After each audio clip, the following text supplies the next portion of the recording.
Grand Rising! Grand Rising to Her Royal Majesty Queen Romana Didlo, and Grand Rising to Her Excellency Darlene Ondi, our Press Secretary and Acting Chief of Staff. Grand Rising to all of my fellow national ministers and national deputy ministers, and Grand Rising to everyone who is present here with us today and joining us online from around the Kingdom of Canada and of the world. Today is November 25, 2024, day 1 of 7. It's a beautiful day in Richmond, the capital of Saskatchewan in the Kingdom of Canada. It's a little chilly today, but I am alive, and I am Her Excellency Wendy Ann Charlton, National Minister of Well, appointed by Her Royal Majesty Queen Romana Didlo, and I'm also appointed as Deputy Press Secretary. I'm honored and privileged to have been appointed. This is a great privilege for me, and I am here for the safety, security, and sovereignty of all the IAMs of the Kingdom of Canada and the IAMs around the world. And with the great privilege comes the great responsibility. And I am also your host of the Kingdom of Canada's ministers. Welcome to all the IAMs of the Kingdom of Canada. Welcome to the VIPs of the VIPs, who are our baby boys and baby girls, and they are our future. Welcome to all the ancestors, and without them, we would not be here today in Her Royal Majesty Queen Romana Didlo's timeline, now in the new era. Welcome to our honored guests who are watching online, heads of state, presidents, prime ministers, crown princes, crown princesses, majesties, kings and queens, emperors and empresses. And welcome to all the 7 continents of the North and South America, Africa, Asia, Australia, Eurasia, the Middle East, and Antarctica. I welcome the provincial ministers and city coordinators. And today it is my honor and privilege to introduce to you Her Excellency Joanna Lee Rucci, who is our Deputy Minister of Suppressed Technology National. Welcome, and thank you for being here with me today. Thank you. It's a wonderful introduction. Grand Rising, everybody. Today, I would just like to touch briefly on Her Royal Majesty's Royal Decree number 245 and talk to you just briefly on the topic of nuclear energy. Which is a huge topic right now, isn't it? It is a huge topic, and that's why I say briefly, because it could be a 4-hour broadcast if we don't just hit the basics. What I would like to do is discuss a video that was posted on one of Her Royal Majesty's Telegram pages not too long ago. This is a professional account by a fellow who has worked in the nuclear energy industry for over 40 years. He's seen it all.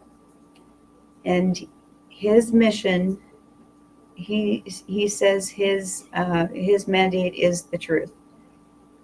He's going to dispel a lot of myths out there. And I was really interested rewatching that video with you and the points that were brought up. So I am sure that the IAMs are going to be interested in the points that you're going to touch on. And I realize that we can't sit here all day and talk about it, but it would be really interesting. Yeah, and we could. There's so many key points. It's a long video. It's an hour and a half long, but it's well worth your investment of time. I agree. The video is called The Nuclear Scare Scam. The host, the expert's name,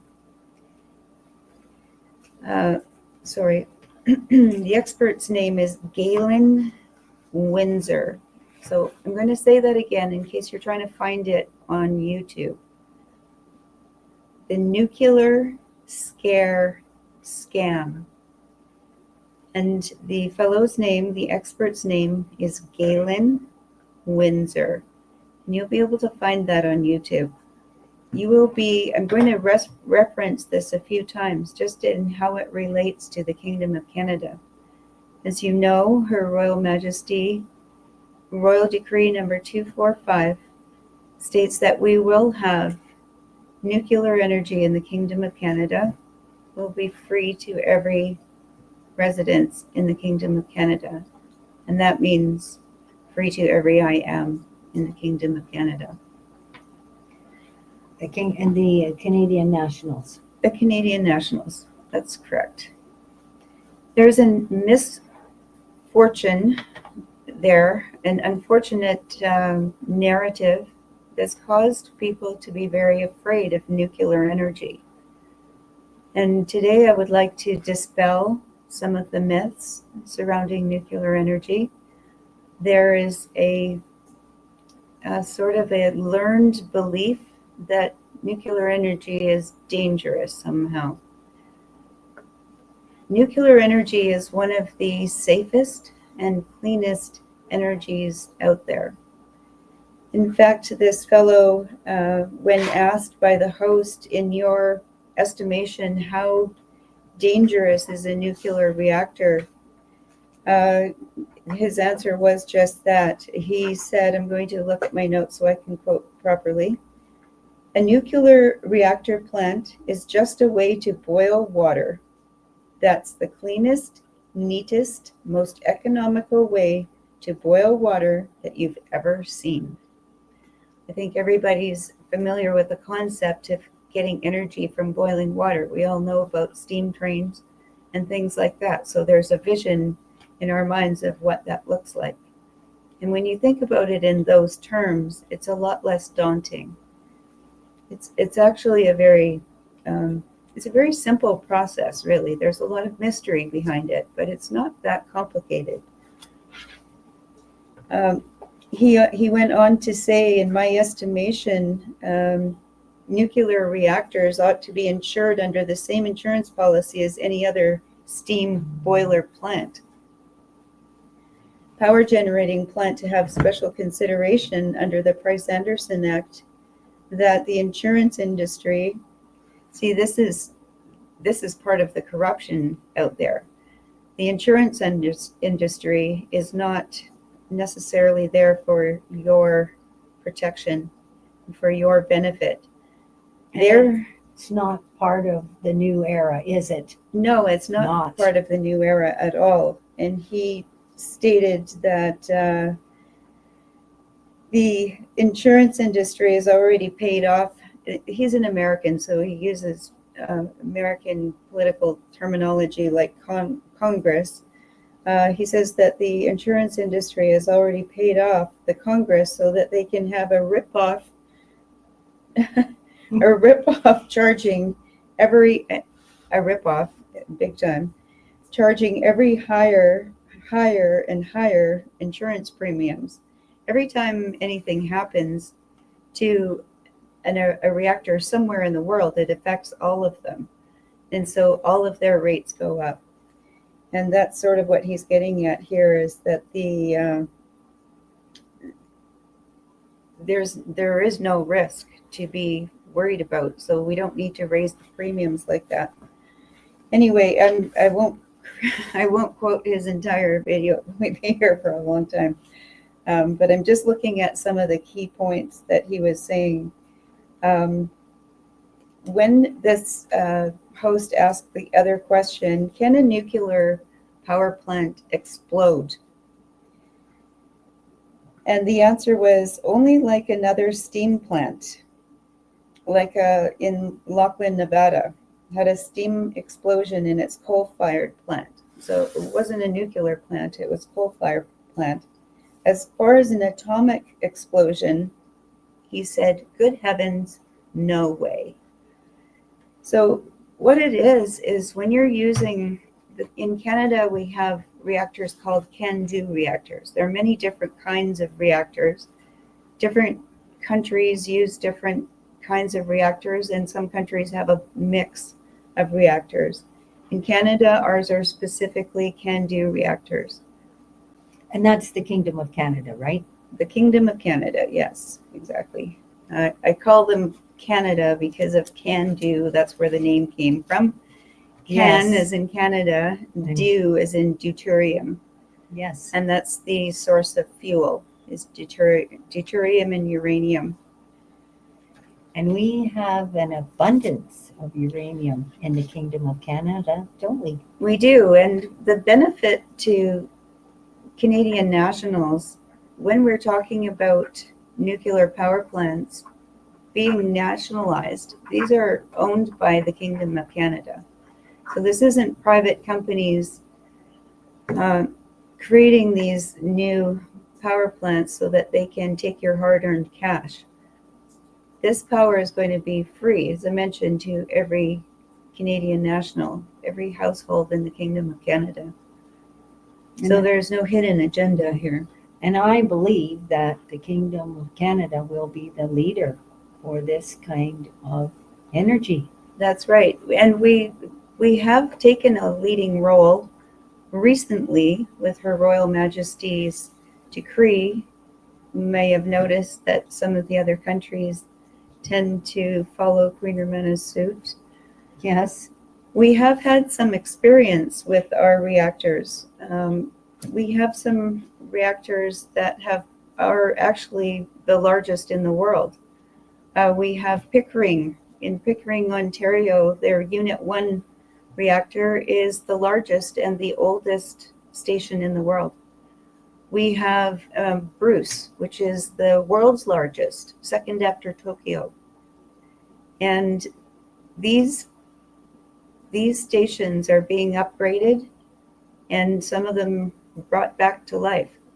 There's a large part of the video that I've referenced that speaks to how the reactors actually work as far as the components and what happens with the fuel after it's been burned. We've been led to believe over the years that it's necessary to have these huge pools of toxic fluid, and we've had to bury in the ground in sealed steel boxes encased in cement and 10, 12, 15 feet under the ground for your safety, presumably because these things are just so toxic. When in fact, this fellow, you will be perhaps shocked and amazed to find out that he swims in the pond. Yes. Not only can you put your hand in it, you can touch the water, but he swims in it, swam in it. This fellow has since passed, but he would swim in this water daily, and he kept a bottle on his desk full of this water. That was his drinking water throughout the day. So it dispels many myths, many fears that this material is so highly toxic and so dangerous to handle, when in fact it's not. There are combinations of things that you can't do with these materials. Some of the materials can't get wet. Some they become a little bit hard to handle when they get really hot. But when they're in there innate form, these are natural materials that are prevalent around the world. They are there in the mountains. You walk on them when you go hiking. They're not dangerous. They're just like every other rock. It's when you put them together in a fashion and push them together. We have something called nuclear fusion and nuclear fission. In the case of the CANDU reactors, this is a nuclear fusion situation. So what you're doing is creating a tremendous amount of pressure. And that's when you have to handle them with care. But as this fellow alludes to, it's not really any different than any other boiling system. Let's go into your domestic kitchen and say you have a pressure cooker and you have that baby on maximum and you have it at the highest possible temperature and you forget to shut it off. Something's got to give. There's steam inside there, and that, no matter how well it's built, that steam has to go somewhere. That's why pressure cookers come with a little teeny vent. As it cools down, it settles down and you don't have to worry about it. But if you didn't cool it down, it would need that little vent to prevent your peas from flying all over your kitchen. Yes, or when you're canning and prevent it from blowing up. So Right. That's another narrative. So many IMs are afraid of pressure canners. And you know, they For the are same so reason. efficient though. They are You cut efficient. your work in just a matter of time instead of all day. Mhm. And I worked with pressure canners, and I was like the IMs at first, thinking, "Ooh, what if it blows up?" But once you know what you're doing, and like you say, you know, the combination, and like you could call it, I guess, a recipe on how to use it, then they are very efficient.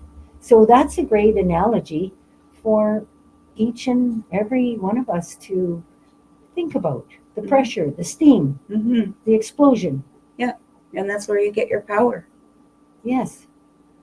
I think, like I said, people are, somewhat familiar of a steam engine. You understand the concept anyway. As that pressure builds, you can harness that movement, and away you go. So And it's a how long ago did we have those steam engines running up and well, down I the wouldn't railroads? know, Your Excellency, because I'm far Well, too young. I'm just thinking about that because, you always see them. We have them around when I was a child. Yes, yes.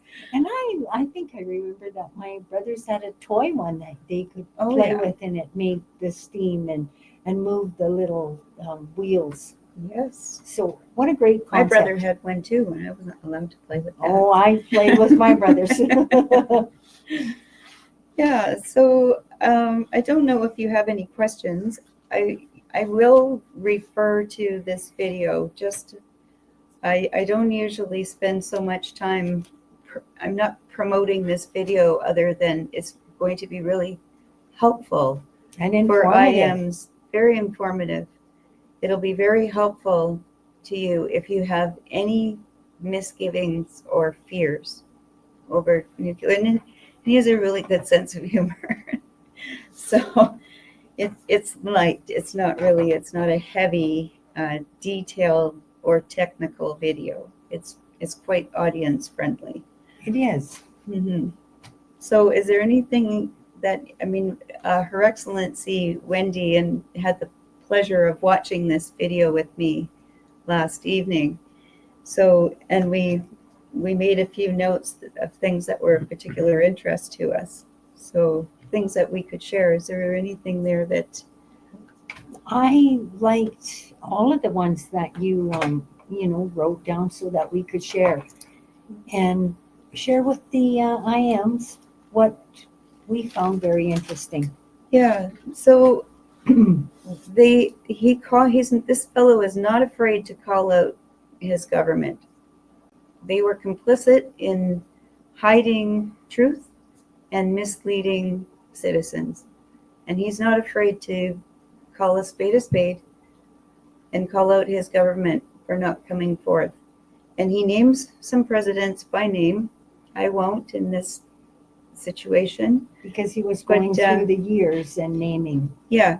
Yes. As these crimes were committed, he was going on and yes, naming names. He poses the question, how did these people gain so much control? We know how it's done. We have situations, pardon me, we have situations where we think that there's gasoline and oil is very high priced because it's a rare commodity and it is in limited supply.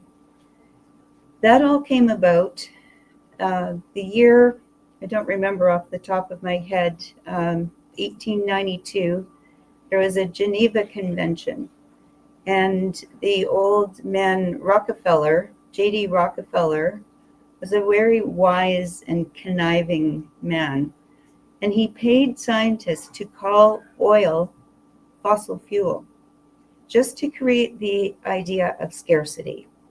That's all it was. It is completely and totally renewable. You find oil on this planet everywhere where you find water. And just as water is renewable, so is oil. And then too, you don't need to be afraid of it. There have been a lot of myths and a lot of mistruths and a lot of exaggerations when there has been a little oil spill, even a big oil spill. Anybody who's made it past first grade will be able to tell you that oil floats to the surface of water. It's fairly easy to separate oil and water. In fact, up north in the Kingdom of Canada, we have an area called the oil sands. This is where oil is mixed with sand. And the way they separate the oil from the sand is to introduce water. So this isn't some sort of volatile concoction and something to be afraid of and something like, oh no, we've spilt a precious drop of oil that, we're never going to get back again. We've wasted this precious commodity and oh dear, it's on the ground. What's it going to do to the environment? Well, folks, it came from the ground and it's going to go back to the ground. Yes. And did this, I think the Rockefeller had the monopoly on it, didn't he? He certainly did. So he could promote whatever narrative of the old system that he wanted, correct? That's exactly right. And they've done the same thing with the nuclear energy field. This is high competition. This is clean, it's efficient, it's cost effective, and this is a real challenge to the oil. So you can take a note from that, from the old man Rockefeller. Guess what he's doing? He's making you believe that these reactors are terrifyingly dangerous. This is where this narrative comes from. These are people that have a lot to gain from your fear. Could you just remember offhand what was that quote they said about the fear? What was that one that we thought was very interesting about how you control them is by the fear? Oh, that's right. That's, yes, word for word, what this Rockefeller actually said. You can control the masses by tapping into their fear. Yeah, very telling. I thought that was very, very interesting on how they controlled. Yeah. Some of the ways they present their case is they make up stories. There is a case of a reactor in 3 Mile Island. There's one example I'll name. 3 Mile Island, you might be familiar with a movie called The China Syndrome. This movie was about that reactor And it was 14 months before the incident. Perhaps it was planned. Perhaps. Nothing actually exploded at 3 Mile Island. That is an entirely false narrative. They simply shut it down. And they led the population and those poor people who lived around it that it was a dangerous thing. The exact same thing has been done with other reactors. And when you have the pleasure of watching this film, you'll hear which ones are which and what happened there. I won't ruin it for you. It's like telling you the whole movie that you're just about to go sit down and watch. So it's very interesting. He proposes at one point, who is controlling this? Whose decision was it to do this? Whose decision is it to shut it down? Well, that was all the old system. They had to figure out how they could do it. And it was all by design, correct? That is exactly right. So by being able to control something like that, you would have to think that it would be your product that you get to control. Who owns plutonium? Who is the owner of plutonium? Isn't that all Canadian nationals? Isn't that all IMs? This is a natural resource that was here on this planet before any of us came here. And who owns uranium? And deuterium? Same thing. Yes. And the other minerals that you discussed there. That's right. So when you're considering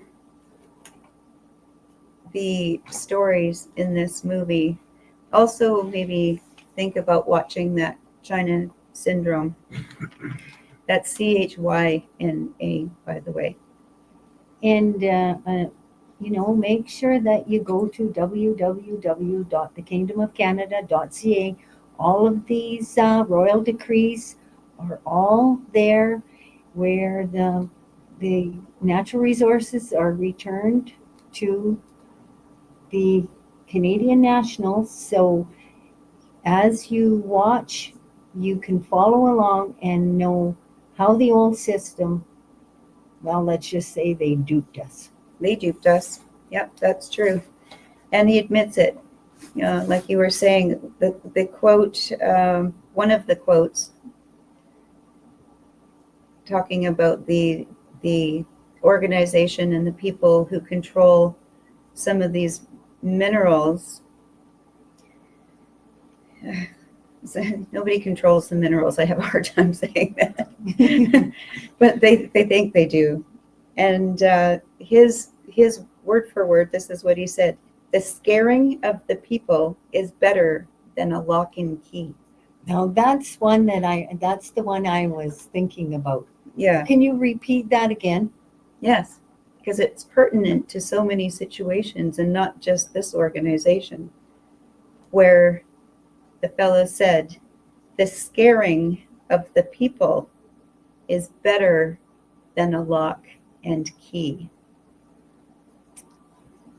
I like that one. Yeah. And you can apply that to any situation.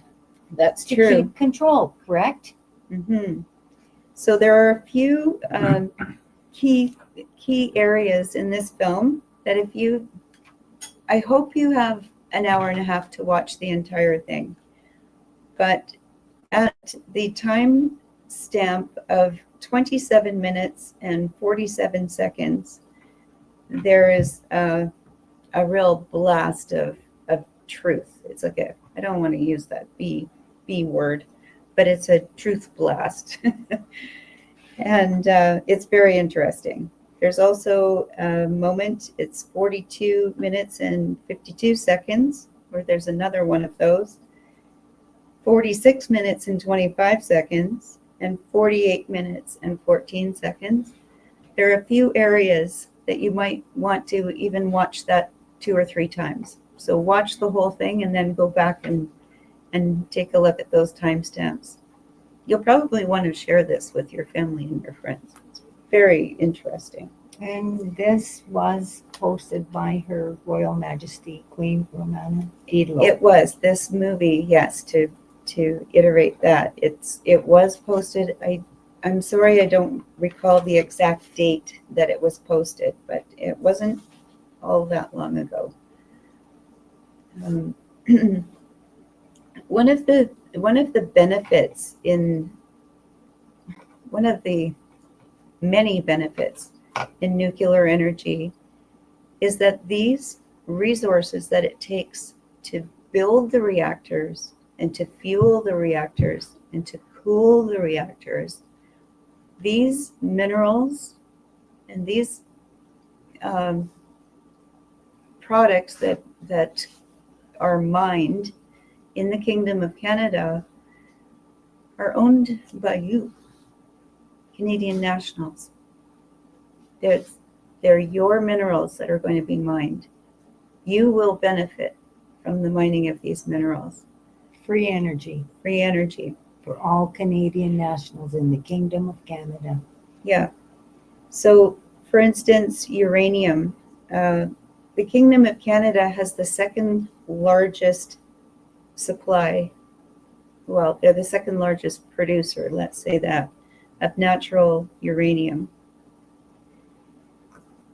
Deuterium oxide is what our cooling system is. Deuterium oxide. It's called heavy water.